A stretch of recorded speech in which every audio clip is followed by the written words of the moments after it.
One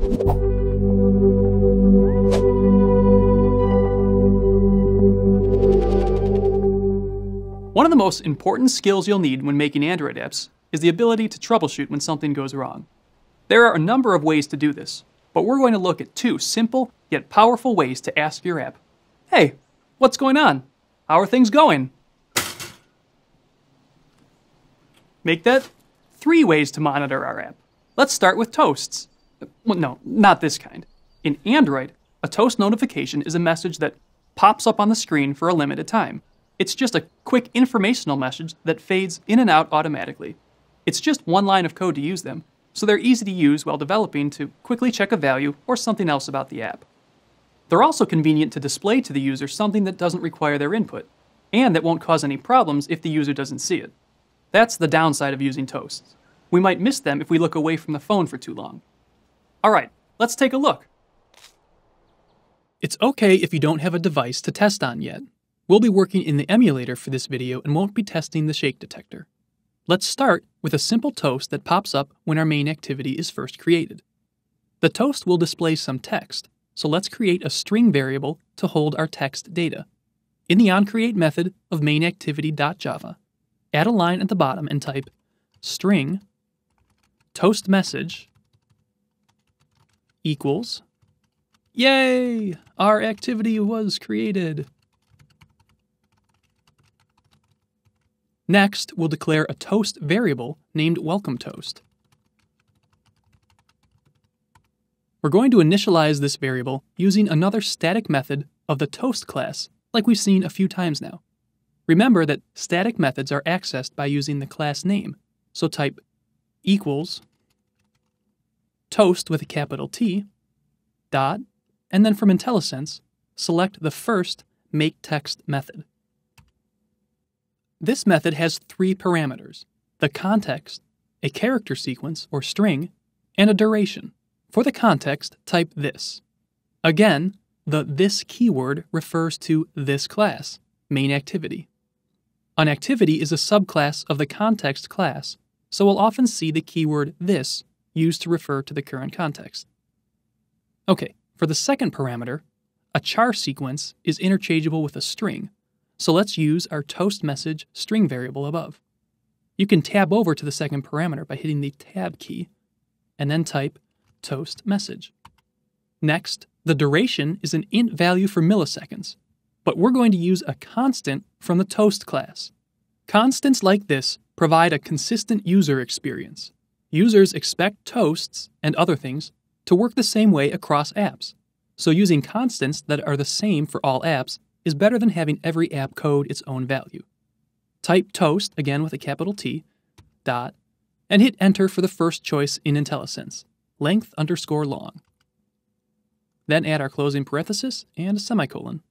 Okay, this line creates the toast, but now we need to show it. Guess what the method is named? That's right, show. Type welcomeToast.show. Add a semicolon, and we're done. I know you're excited, so let's save and take a look at this in the emulator. Alright, look at that. Yay, our activity was created. Cool, huh? Let's do some refactoring and turn these 3 lines of code into 1 line. First, copy the string for toast message and paste it down here instead of the toast message variable. Now we can delete the toast message variable on line 45. Next, we're going to chain the show method onto our makeText line of code. Delete the show line on line 47, and before the semicolon, type .show. We can chain the methods like this because the toast.makeText section creates a toast variable. And once we have that, we can then call the show method on it. But we have an error right now. Let's hover over it to help explain how this works and to see what's needed to fix it. Before, the toast.makeText method was returning a toast variable, which we stored in the welcomeToast. Now, instead, the show method returns a void, meaning it does something but doesn't return any kind of data.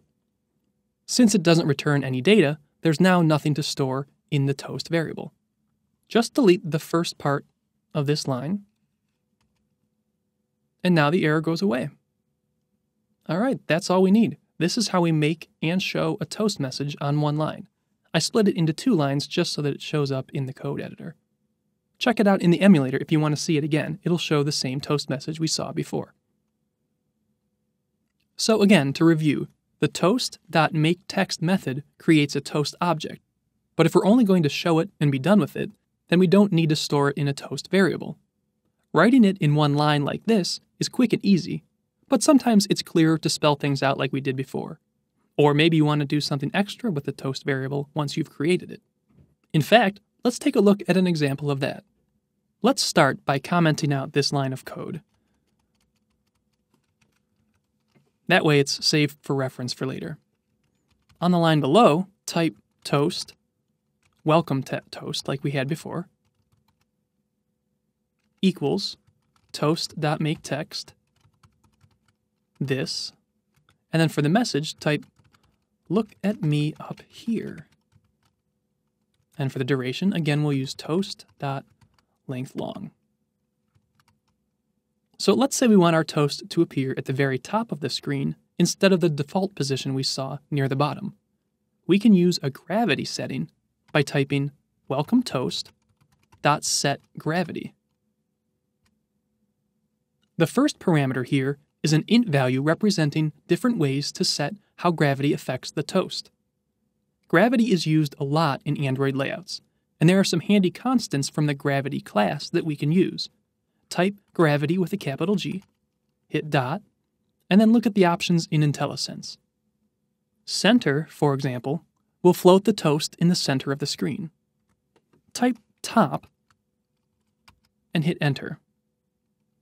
The second and third parameters are used if we want to offset the upper left corner of the toast from the spot it will now occupy with our new gravity parameter.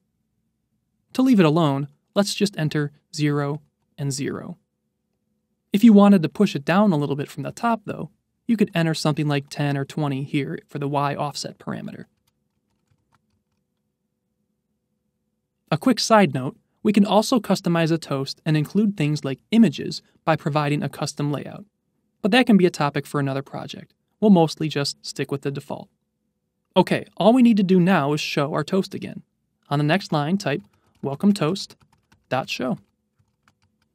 Hit save and run the app. And now the toast appears up at the top of the screen. Hooray! We can add simple toasts like these in any method if we want to know when something is called, or if we want to know the value of some variable that isn't output to the screen.